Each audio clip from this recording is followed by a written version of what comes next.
भागती रहती थी और अगर उसे कोई मिलता था तो वह उसे खा लेती थी।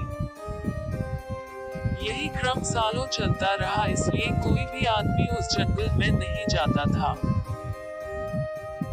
एक दिन मोहन बाहर से आ रहा था। उसे जंगल की चुड़ैल के बारे में कुछ भी पता नहीं था कि इस जंगल में चुड़ैल रहती है। जब मोहन जंगल में प्रवेश करता है तो चुड़ैल को इंसान की आहट हो जाती है और वह चुड़ैल सोचती है कि बहुत दिनों बाद आज मिलेगा मुझे भोजन। मोहन को कहाँ पता था कि यह चुड़ैल रहती है और वह तो बिना डरे सीधा चला ही जा रहा था। तभी सामने से एक साधु आता है और वह मोहन से कहता है कि तुम वापस लौट जाओ, इस रास्ते से मत जाओ, इस जंगल में एक चुड़ैल रहती है।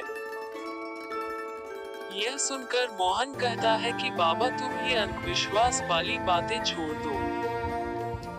अब इस संसार में कोई चुड़ैल नहीं है, आप यह बात कब समझोगे? इतना कहकर मोहन आगे निकल जाता है। जब वह घने जंगल में पहुंचता है तो उसे उस पेड़ के नीचे औरत के रूप में चुड़ैल मिलती है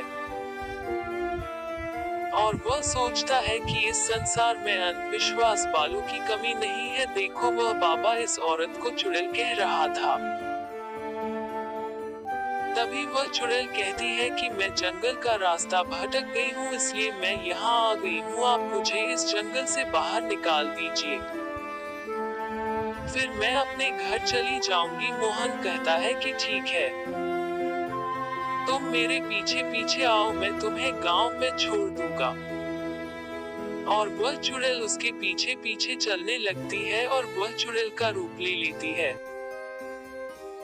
और कहती है कि तुम पीछे मुड़कर देखो, तुम्हारे पीछे क्या है। जब मोहन पीछे देखता है तो उसे चुड़ैल दिखाती है। अरे बापरे, ये तो चुड़ैल है, अब मैं क्या करूं? तभी वह बड़ी चालाकी से कहता है कि तुम्हारे पीछे क्या है, जरा देखो तो। और वह पीछे देखने लगती है। तभी मोहन दौड़ते हुए अपनी जान बचाकर भाग जाता है।